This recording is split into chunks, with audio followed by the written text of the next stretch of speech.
Tired of confusing tech jargon? Welcome to the Why Explained. We cut through the noise to decode the systems and explain the foundational principle. All right, let's jump right in.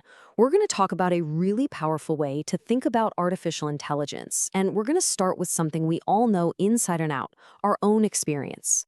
Now, really, just think about that for a second. How did you learn to ride a bike, or, cook your favorite dish, or even just how to make small talk with someone new? I guarantee you didn't just read a manual and suddenly become an expert. The way it really happens is you just tried, right? You fell off the bike, you burned the toast, you said something awkward, you noticed what worked and what really didn't. And slowly, over time, you got better. That whole messy, amazing collection of tries and failures and lessons, well, that's what we call experience. It's not one thing that happens. It's something that builds up, layer by layer, your entire life. And the crazy thing is, we lean on this experience all the time, usually without even realizing it. I mean, when you go to cross the street, you're not sitting there solving physics problems about car speeds and distances. You just look and you use your gut, which is really just all your past experience, to make a quick judgment call. It's so deep inside us that learning just feels, well, natural. Okay, so that brings us to the big question then. If machines don't live and breathe and mess up in the real world like we do, how in the world do they get any kind of experience to learn from? Well, the answer is actually pretty simple, but it's also incredibly profound. The answer is data. For a machine, data is everything. It plays the exact same role that our lived experience plays for us. It's basically their version of the world. And what is data? It's just information from the past. It could be millions of photos. That's kind of like a machine's sense of sight. It could be all the text from Wikipedia. That's its version of reading. It could be sounds, numbers, you name it. And each little piece of data is like one tiny, fleeting moment of experience. Now, one photo by itself doesn't mean much, just like touching a bike once doesn't teach you how to ride it. But when you give a machine millions and millions of these little moments, patterns start to pop out. So let's make this real. Think about how you'd teach a little kid what a cat is. You just point and say, look, that's a kitty, over and over again. And eventually the kid's brain builds this concept of cat. Well, machines do a very similar thing. You feed them thousands, maybe millions of photos that humans have labeled cat. Each one of those photos is a tiny piece of experience. Now, the machine doesn't understand what a cat is. It doesn't know they're fluffy or they purr.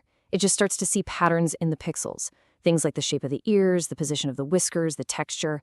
And those patterns become its version of knowing what a cat looks like. So machines learn from data, kind of like how we learn from experience. But, and this is a really important but, just like with us, not all experience is created equal. Think about it this way. If you only ever hang around people with terrible driving habits, chances are you're going to become a terrible driver. Well, machines are the exact same way. If the data you give them, their experience, is incomplete or biased or just flat out wrong, then the machine is going to learn the wrong lessons. It's not trying to be bad or malicious. It's just a mirror, perfectly reflecting the flawed world it was shown. And this leads us to one of the most famous sayings in this entire field, and it is 100% true. AI is only as good as its data. The quality of the machine's experience directly, and I mean directly, controls how well it performs. It's the ultimate case of garbage in, garbage out. So we've got this great parallel going. Humans and machines both learn from their past. But how they learn? Well, that's where things get really fascinating. Let's dig into the differences between these two kinds of intelligence. The most obvious difference, right off the bat, is just pure speed. For us humans, it takes years, sometimes a whole lifetime, to become a true expert at something. We collect our experiences slowly, one day at a time. A machine, it can blast through millions of examples, basically an entire human lifetime of experience, in a matter of minutes. Now, that doesn't necessarily make it smarter. It just means it gathers and processes its experience on a completely different timescale than we do. But here's the thing. Speed isn't everything. Not by a long shot. Speed by itself isn't intelligence. At the end of the day, experience, whether it's human or machine, is only useful if it helps you make better decisions in the future. That's the whole point of learning in the first place. And this brings us right to the absolute core difference. So we humans, we get our experience by actually living in the world. Machines get theirs from data sets. But the real key is on that second line.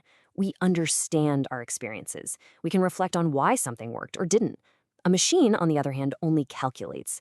It looks at a new situation and basically asks a math question. Based on all my past data, what does this new thing look most similar to? There's no why, there's no intent, just a massive high-speed comparison. So after going through all that, let's boil it all down to one simple, really powerful idea that you can walk away with. Here it is. This is the whole thing in a nutshell. Data is to a machine what experience is to a human. If you get that, you get the most important concept in AI. Just like your life experiences shape your decisions, a machine's data is what shapes its decisions. It's what allows it to get better over time, and, this part is critical, it's also what limits its view of the world to only what it has seen before. It's such a simple analogy, but once you see it that way, it changes everything about how you look at artificial intelligence. Now you know the why behind this concept. If you want to master the systems that run our world, hit subscribe for more foundational explanations.